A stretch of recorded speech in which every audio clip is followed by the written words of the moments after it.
为了讨男神欢心，我在市区偷偷放烟花，被逮了。结果抓我的警察是男神他爸。未来公公一边做记录一边笑的打战，还调侃帮我交罚款的男神。这个月你已经送进来3个了，怎么帮你老子加业绩？坐在警察局冰冷的凳子上，我垂着头，恨不能缩进地缝里去。市区不能燃放烟花爆竹，你不知道吗？我弱弱道，知道。那你为什么明知故犯？抬起头，小心地瞥了一眼眼熟的警察大叔，把头低得更低了。我色厉熏心，是我错了。行了，做记录的大叔笑了一声，看你是初犯，就不用别的什么惩罚了，等会交个罚款就能走。我低着头没吱声，只觉得人生都灰暗了。为了追到男神，我们院的高岭之花周艳楠，我特意打听到今天这个特殊的日子放烟花给他告白。我们这里老几年就进了社区烟花爆竹，抓到就要罚款或者蹲2天。但我本来想着晚上过了巡逻时间，又是只放几个，怀着侥幸心理没有改变计划。但人倒霉起来喝水都塞牙缝。就在烟花满天，我拿出玫瑰准备朝着男神诉说心意时，一辆突然开始乌拉乌拉的警车出现在了我面前，2个警察从车上下来。与此同时，男神对着其中一位淡淡喊了一句爸。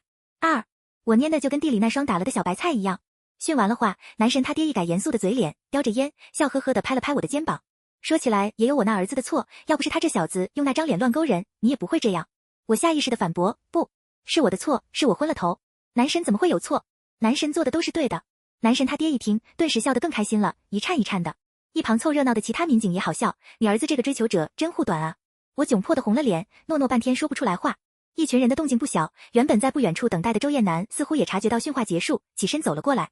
男神沉着双墨色的眸，瞧着一点都不像是跟我一起做错事上警车被带来，而是被局里请去协助破案一样。总的来说，就不像跟我是一个世界的人。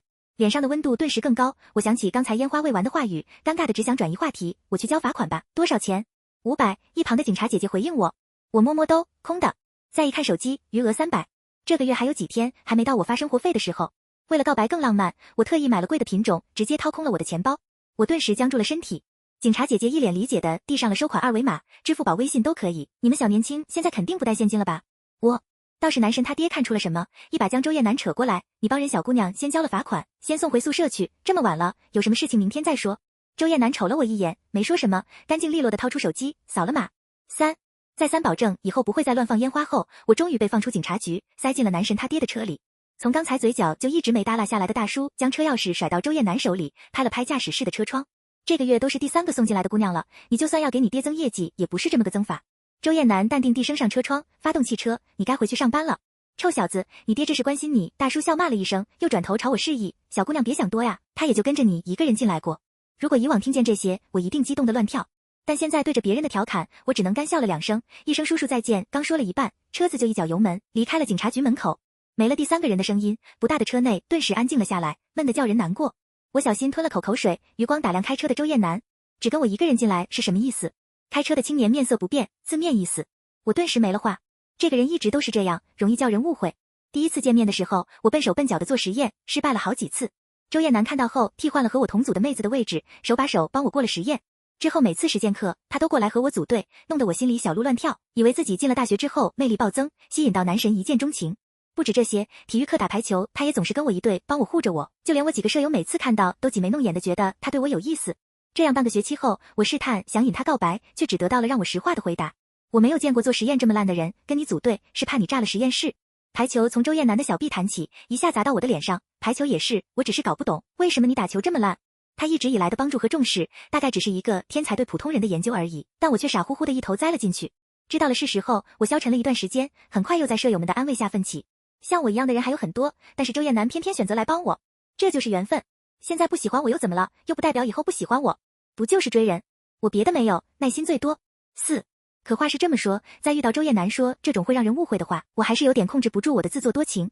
本来今天告白就是鼓起了很大的勇气，好巧不巧又被周艳楠的爸爸抓了教训一顿。最重要的，我连罚款都不够钱交，还要被我告白的对象出钱捞我，还送我回去。一连串打击让我心理防线几乎崩塌，一想到丢了这么大的脸，我咬着下唇，眼泪不自觉蓄满了眼眶，一颗一颗滚落下来。你哭什么？啪嗒啪嗒，刚掉了2滴，周艳楠就察觉到了我的不对，他将车停在了路边，面色奇怪地搬过我的身体，想强迫我看他。可我不知哪里来的力气，就是强撑着不想抬起脸。哭泣所带来的耳鸣中，我似乎听见他非常轻地叹了口气。周艳楠的耐心一向不怎么样，最烦别人听不进去话。之前有一起做实验的另一个同学和他僵持意见，他直接非常狠辣的不带一个脏字吐槽了一遍对方错误的方法，直接让那个同学摔门走人。因为清楚知道他的脾气，我每次胡闹也都会有个限度，绝对不会触他眉头。但我现在除了记得不能让他看见我哭得乱七八糟的样子以外，别的什么也顾不得了。哭了一会，周艳楠扳着我肩膀的手忽然松了开来，也没有再询问我突然哭泣的原因，似乎是已经要放弃现在僵持的状况。心里忍不住一跳，好奇和担忧让眼泪下意识就缩回去了一些。我捂着脸又干呜呜了2声，没听见动静，就忍不住想抬头看，巧摸着刚松开一些，一小摞被抽出来的纸就被糊到了我的脸上。周艳楠侧过头看着窗外，那张女娲精心雕琢的脸上虽然没有什么表情，但我也没看出什么不耐烦。尴尬的心情被打断，很快也就没有那种难受的不得了的感觉。我吸了吸鼻子，闷闷道：“怎么不开车了？”他没看我，只是拖着下巴看了一眼窗外，非常漫不经心地道：“距离宿舍关门还有很长的时间。”我不解地歪头。宋欢愉要不要去吃点东西？他问。为了盛大告白，我还特意少吃了几口饭，选了比较显身材的衣服。从警局折腾这么一趟出来，又哭了一场，胃里所剩不多的食物早就被消化了干净。被遗忘许久的胃哀嚎了一声，我摸了摸上腹，想着这是周艳楠难得的邀请，于是非常没有骨气的点头吃。我跟小媳妇似的跟在周艳楠身后，眼睁睁的看见她把我带进了一家烧烤摊里。环境虽然算不上脏乱差，但也干净不到哪里去，是我印象中周艳楠并不怎么喜欢的地方。你想吃烧烤？周艳楠皱着眉点了点有点油腻的菜单，示意让老板加菜。不是你饿了吗？他今天是不是被什么人穿了？等看见老板端上来的烧烤时，我头上的问号更多了。之前误以为周艳楠喜欢我的时候，我为了多制造一点2个人在课外的交集，时常借着他帮我还礼的借口和他吃饭，看看展览和电影什么的。最后一项他多数时候会拒绝，但吃饭倒是基本都应了。在课堂之外，非必要的时候，周艳楠话简直少得可怜，开始几次出来吃饭，基本就是我一个人找话题，聊完了就各回各的宿舍。周艳楠虽然耐心不好，但对于大部分事情都抱着无所谓的姿态，就因为这，院里男生们经常说他装得不得了，总是一副超脱世俗的模样。可是几次吃饭下来，我却感觉他并不是无所谓，只是好像不太喜欢表达自己的意见，不喜欢到只要不是别人穷追猛打的问，就绝对嘴巴闭得严严实实的。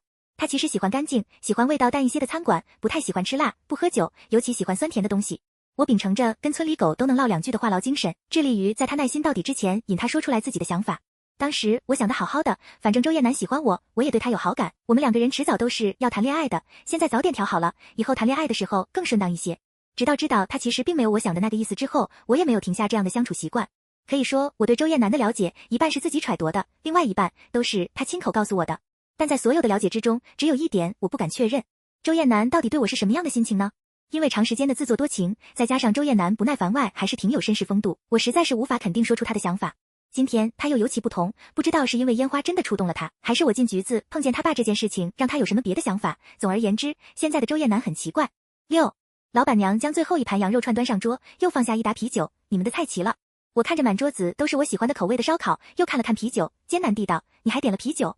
老板娘将菜单一划，随意道，啤酒是我送你们的，小情侣的吵吵闹闹可以，但是不要把姑娘弄哭了。她拍了拍周艳楠的肩膀，好好哄人。一句不是情侣还没出口，老板娘说完就立刻转身，只留下一个微胖的背影。于是我看看周艳楠，又看看烧烤，看看周艳楠，又看看烧烤。我期待他嘴巴里能说出什么或反驳或承认的话，干脆直接一点击破我的幻想，或者让我知道我并不是又自作多情了。但青年只是将目光从老板娘的背影之后挪了回来，问我不吃吗？我吃。一串一串非常符合我口味的烤串进入嘴巴，又吞咽下去。自始至终，周艳楠一串烧烤都没有碰，只是安静地坐在我旁边的位置上，默默看着我。被人盯的感觉不太好，即便盯着的这个人是我喜欢的人。硬着头皮勉强吃了足够垫肚子的串，我努力将余光挪开，试图找话题。刚刚周叔叔说这个月你送了3个女生进去，什么事？周艳楠皱眉思索了一会，一个给我寄恐吓娃娃威胁我谈恋爱，一个偷偷进我家里想要偷我的贴身物品。好家伙，我干笑了2声，你真的是太受欢迎了。周艳楠嘴上没说什么，但眼里几乎是明晃晃透出对2人的不喜。想起我也被周叔叔归类在其中，我顿时郁闷的不行，一口咬下羊肉串，被辣椒粉呛得眼泪横飞。一杯冰凉的液体适时递到我手上，周艳楠语气不解，怎么又哭了？我一口干完，这才平息了嗓子里的不适感，抹了把脸。我没哭，是被呛了。放下杯子，一低头看见残余的淡黄色液体，我顿时浑身僵硬。你给我喝了酒？我对酒精超级敏感，喝一点就上头断片，在家发现了之后，基本是碰都不敢碰。这一面狼狈，我从来都没有在周艳楠面前表现过，她也没地儿知道。因此，刚刚嗓子被呛的情况下，我没留神，她不知，一杯酒就这么下了肚。离我最近的只有酒，好听的声音忽远忽近，周艳楠的脸也很快在我眼前画成了高弧马赛克。第二天在宿舍醒来，想起昨晚最后的事情，我痛定思痛的给了自己大腿一巴掌。宋欢愉舍友听见动静，从床帘后探出头，怎么了？泡到了周艳楠，所以兴奋的开始扇自己巴掌了。我沉痛的，不，我感觉我失去追求资格了。为什么有的人不会记得酒后发生的事情？为什么不能也给我这样的能力？想起昨天我抱着他哭得一把鼻涕一把眼泪说下个月一定会还他钱的样子，我眼前一黑，只觉得本就因为被抓没剩多少的形象更是跌到了低谷。记忆中，周艳楠说了好几次不需要还钱，到后来不耐烦到脖子青筋都抱起来了。醉酒后懵懂无知的我还赖在地上反反复复打断他的话，一直说着会还钱。我很怀疑，如果不是烧烤店老板娘那谴责如同看负心汉的目光盯着周艳楠，他很有可能会选择打电话喊别人来解决我的住宿问题。想到这里，我哀嚎了一声，我感觉我失恋了。怎么突然这么说？舍友凑过来，昨天他还用你手机给我打电话，让我下去宿舍接你呢。那细心的。那是你不知道我昨天丢了多大的丑。我生无可恋的躺在床上，周艳楠的容错度一向很低，我感觉就昨天那个表现，不用表白，我应该已经被他排除在择偶范围内之外了。舍友对周艳楠的了解也仅限于大众印象，听我这么一说，有点狐疑。但我昨天感觉他对你挺关心的呀。不过你的感情还是你自己决定啦，如果你不想在他身上花心思，那就早点收心，免得之后伤得更深。我点了点头，打开手机，先是给教我昨天放烟花的学姐发了个消息，右转点开院系大群99加的大群，里面人正热闹讨论昨天我放烟花被逮的这事。虽然没有明确指出是我，但熟悉周艳楠的人也大概能猜出来我的身份。我翻了翻，大家大多是善意的笑，还有将这个做成梗图到处玩的。手指顿了顿，我没有在网上翻看，而是打开了周艳楠的联系方式。很好，一如既往空空荡荡，什么问候都没有，更别说一句安慰的话。我顿时委屈的瘪成一张人皮，瘫在床上。想想周艳楠是因为什么才和我熟悉的，一个看着我做实验出错都忍不住来的人，昨天竟然什么都没有纠正我，而是看着我胡闹。除了觉得我没错，这个基本能排除，那就是觉得没必要纠正我了。我看了他的联系方式很久，咬咬牙，一口气拉黑了他所有的联系方式。不舔了，累了。现在想想他，我都觉得那些社死的画面在脑海里回荡。拉黑周艳楠之后，我在各种场合也尽量躲他，躲得远远的。合作的实验大课尽量选离他最远的位置，拖着舍友当搭档，组队的排球课也是躲到角落，默默自己一个人对墙练。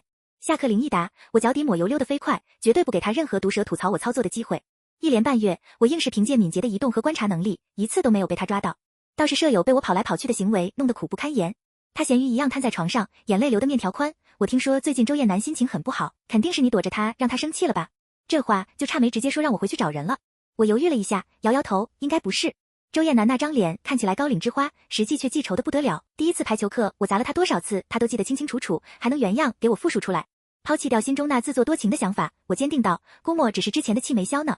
舍友张嘴欲劝，想了想，叹了口气，最终还是没有说什么。宿舍4个人，就只有这个舍友是对我之前追求最支持的一个。他总调侃我和周艳楠就跟恶作剧之吻里的袁湘琴和江直树一样，高冷男神对上笨乎乎的耿直姑娘，即便没有那一吻，也一定会修成正果。为了这描述，不太看电视剧的我还特意补完了一整个剧集，上头的时候也充满幻想。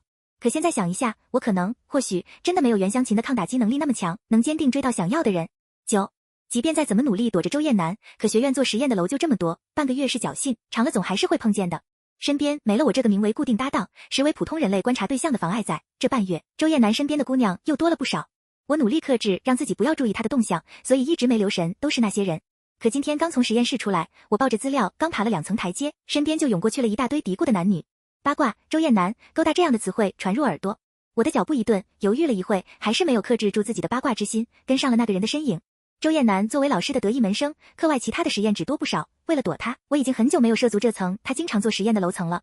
怀着复杂的心情挤在人群后，我定睛一看，曾经好心告诉我周艳楠喜欢烟花的学姐正哭得跟花猫一样，领口微微敞着，又羞又愤。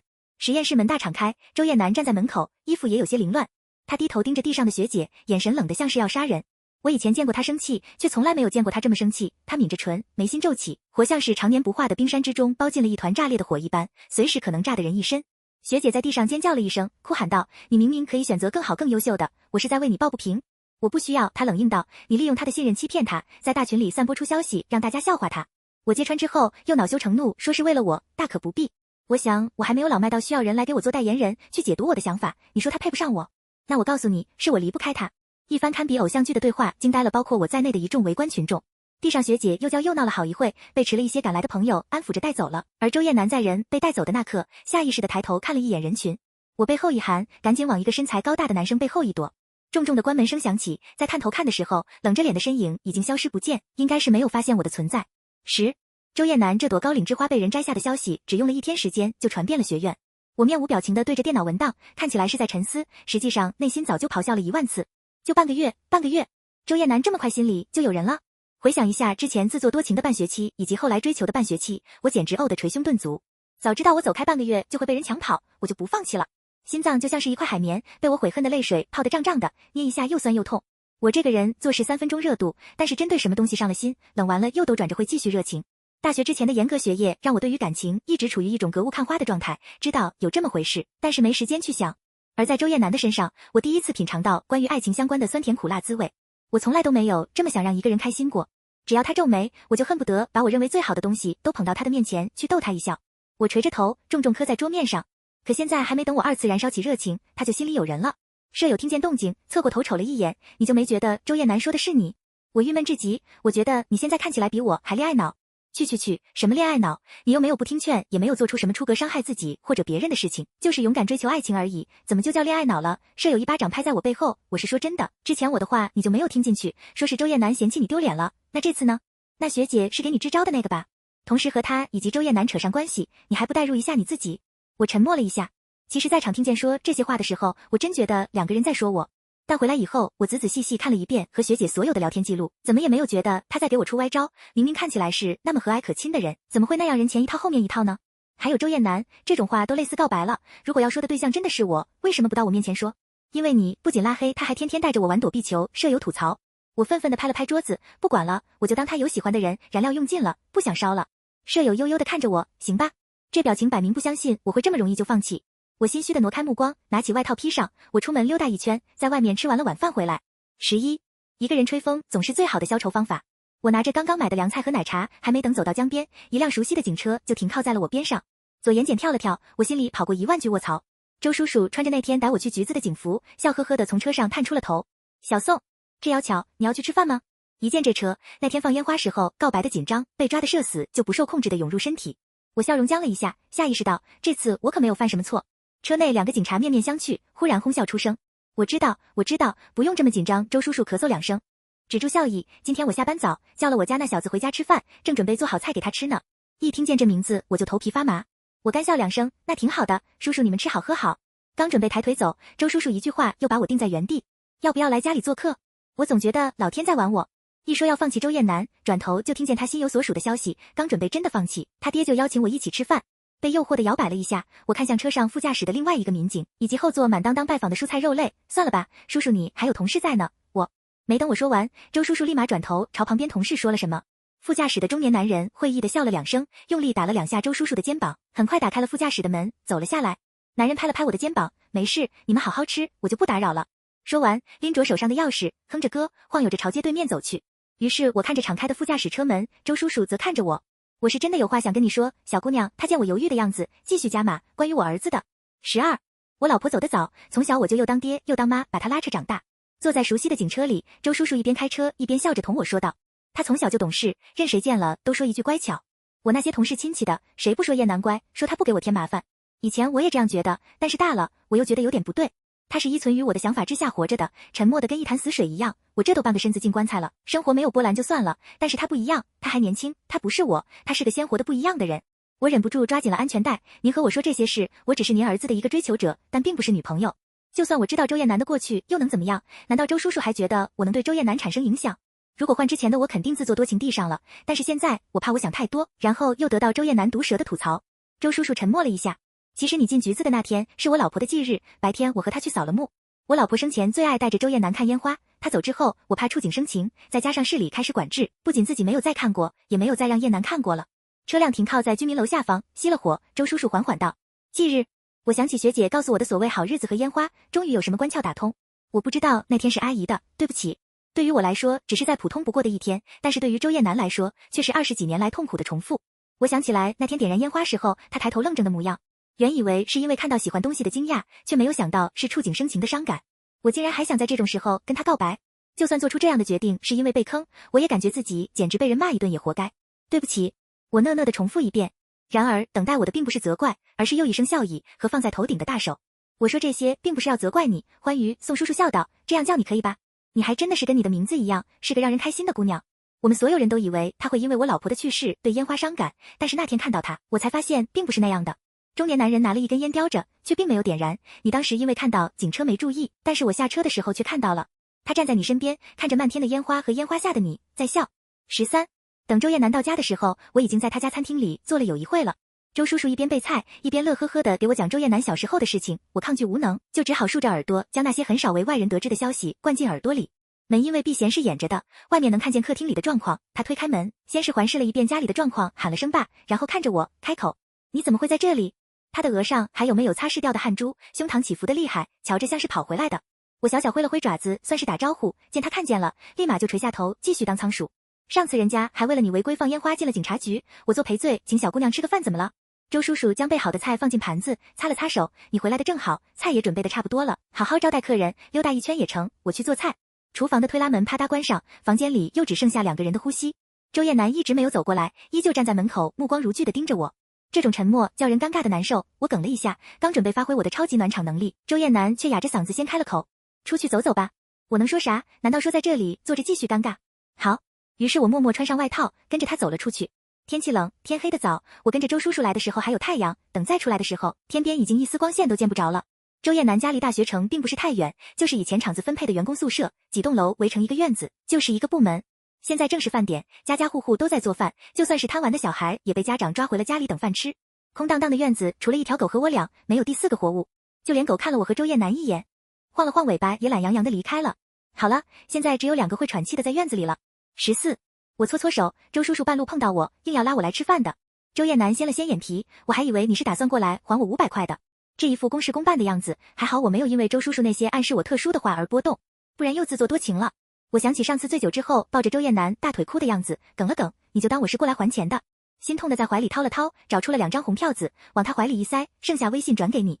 微弱灯光之下的青年挑了挑眉，伸手捏住2张薄薄的纸币，那你得先把我从黑名单里拉出来。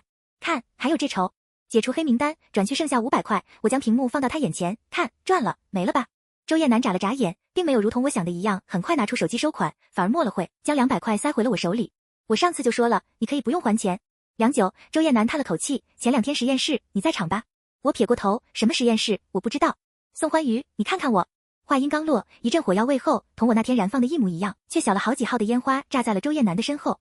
我下意识地转头看去，一簇簇花火在他身后上升、绽开，然后湮灭在黑夜中。对不起，刚开始见面的时候，的确是因为你做实验很烂才会接近你，也是因为排球很烂才会和你组队。最初我的确做了很多让你误解的事情，还让你伤心了那么久。面前的人用我认为他能说出的最浪漫的语气，说着相当欠揍的话。明知道他是这个性格，我有点气，却还是忍不住屏住呼吸，想要听他接下来的话语。烟花还在继续绽放，周围居民楼也探出了许多脑袋来看热闹，见到我俩在，带着善意哄笑着催促。是不是告白？亲一个，亲一个，别墨迹了，周艳楠，再墨迹要单身一辈子了。起哄声中，他背着烟花，垂眸盯着我。他在看我的眼睛，也或许在看我眼里的烟花。但是你回馈给了我太多，就像是扇了感情糟糕的我一巴掌一样。我才发现是我离不开你，是我卑劣。我知道我脾气很差，不会说话，但是我还是想留住你。你被嘲笑的事情，我已经找到源头，一一发出了警告。至于被抓，我还你一场烟花，大家就都会说我，而不是你。我是真的喜欢你，宋欢愉。我昂头看他，认真问，你知不知道恶作剧之吻？周艳楠，我没看过，但是知道大概的剧情。他思考了一下，但我觉得我比江直树好，如果你喜欢他那样的。最后一朵烟花炸开，世界安静，我亲了上去。不用了，你现在能表达就挺好的，不要再走倒车了。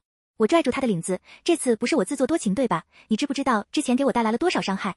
周艳楠盯着我，笑了，对不起，其实你从来都没有自作多情过，都是我的错。我想我第一次见到你就喜欢你了，否则做得烂的人那么多，我为什么偏偏想要去帮你呢？我还是考虑一下要不要和你交往吧，这不让他来个追妻火葬场都不好意思。周艳楠张嘴刚打算解释什么，身后单元门打开，周叔叔走了出来。告白完了吧？他左手拿着锅铲，右手重重拍了拍自家儿子的肩膀，先是对我笑了笑，又一本正经道，室内不可以燃放烟花爆竹，你是知道的，就算是小型的也不行。等会吃完了饭跟我去局里一趟，交一下罚款。15番外周艳楠视角。宋欢愉人如其名，是个让人看起来就很开心的姑娘。最开始接近她的时候，周艳楠的确没有把自己那股渴望看成男女之间的情愫，只是念着老师总是抱怨实验室经费不够，想着别让她增加多余的负担。小姑娘看见她，眼睛瞪圆的和猫一样，吐了吐舌头，请多指教，请多指教。笑盈盈的，软软的，叫人心里一阵微妙的瘙痒，快得几乎抓不住踪影。因为母亲早亡，她从小就非常克制自己产生想要拥有什么的感觉。这样的心动陌生又快速，她没理解，也没有深究。而后相处越来越多，宋欢愉在她放任的情况下，渐渐进入她的生活。所有人都觉得她应该冷静，应该无欲无求，应该做一个实验机器，高高在上。她不说，也没有人会问。但是宋欢愉却致力于要她做一个普普通通的人。他哄她笑，拐弯抹角的让她对发生的事情表态，要她明朗将心里压抑着的、不愿意展现出来的想法通通放在面前。你不喜欢就跟我说不啊，宋欢愉说。想要就买吗？你又不是不可以拥有，为什么要忍着？又不是什么犯法的事情。好像从前感觉人与人之间隔着的那层薄膜就那样被他轻易的戳破。宋欢愉笑着走进来还不够，还要拉着他在外面开开心心。几乎所有人都觉得母亲是他的雷区，父亲也从来小心翼翼不提及这些。虽然是意外，但宋欢愉的一场烟花的确让他心猛烈的跳动起来。也就是那一天，周艳楠才终于迟钝的反应过来，啊，原来他喜欢宋欢愉，他也想让他笑，为了他笑。发现这点，周艳楠本来想立刻表白，结果没来得及说，两人就被周父逮到，进了趟警察局不说，出来后姑娘就哭得稀里哗啦，情绪激动。好容易带人吃了顿烧烤哄好，喝了酒，宋欢愉又哭得一塌糊涂，一边哭一边还要抱着他不撒手。血气方刚的青年，又是刚刚明白自己的心意，手脚都不知道该往哪里摆，努力克制自己的反应，将姑娘送回宿舍。他匆匆冲了个冷水澡，就躺到了床上，阻止那些旖旎的想法入侵。明天就找宋欢愉说吧。他这样胡思乱想，很快陷入睡眠。第二天醒后，周艳楠对着自己全部被拉黑的联系方式沉默了。